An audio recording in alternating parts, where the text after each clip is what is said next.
فرمایا من ورائکم، سرکار نے فرمایا من ورائکم، فرمایا امت کی بننا ہے، تسی اگے اگے ہونا تو نہ بنے پیچھے پیچھے۔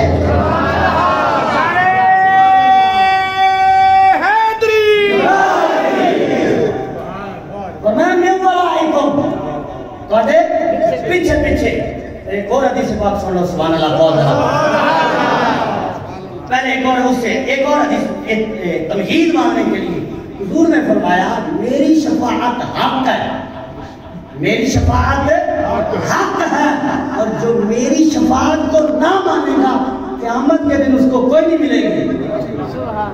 آج لے ان کی بنا، آج مدد مانگ ان سے، پھر نہ مانیں گے قیامت میں اگر مان گیا اور میں آج مان بندے دا پوت بان ہے، بندے دا پوت بان ہے، آج لے ان کی بنا۔ اچھا سرکار نے فرمایا میری شفاعت حق ہے، اور آگے کا حدیث سنیے، حضور علیہ السلام نے فرمایا اربعۃ انا لهم شفیع یوم القیامہ، سبحان اللہ، سبحان اللہ، اربعۃ دنیا رہ گیا WhatsApp، اربعۃ انا لهم شفیع یوم القیامہ، اور میں چار بندے ہیں جن کی قیامت کے دن میں شفاعت کروں گا۔ اربعۃ، چار بندے، کون کون سے؟ اب یہ بڑی توجہ سے بات سننے والی ہے۔ المکرمین ذریتی، جو میری اولاد کی عزت کرے گا میں اس کی شفاعت کر کے جنت میں لے کر جاؤں گا۔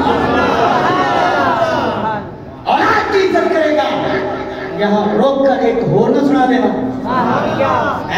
حضور علیہ السلام نے ارشاد فرمایا من صنع الی اہل بیتہ یدن کافۃہ یوم القیامہ، سرکار نے فرمایا جو میری اہل بیت سے نیکی کرے گا قیامت کے دن اس کو میں کافی دوں گا۔ قیامت تک میں اس کی شفاعت کروں گا، اور میں جو میری اہل بیت سے نیکی کرے گا، دوسرا مفہوم یہ بھی بنتا ہے، اور میں جو میری اہل بیت سے نیکی کرے گا یہ نیکی کافی ہے،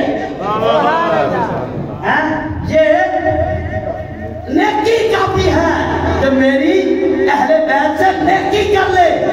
الامن والغلام اعلیٰ حضرت لکھتے ہیں، آپ فرماتے ہیں کہ ایک دن حسن و حسین رو رہے تھے، حضور علیہ السلام تشریف لائے، فرمایا بیٹی ان کو چپ کرا، اور صادقی کا عالم دیکھیں، میں اختصار حدیثیں جو ہیں ان کو کوٹ کرتا جاتا ہوں، زیادہ وضاحت میں نہیں جانا چاہوں گا، وقت زیادہ ہو رہا ہے۔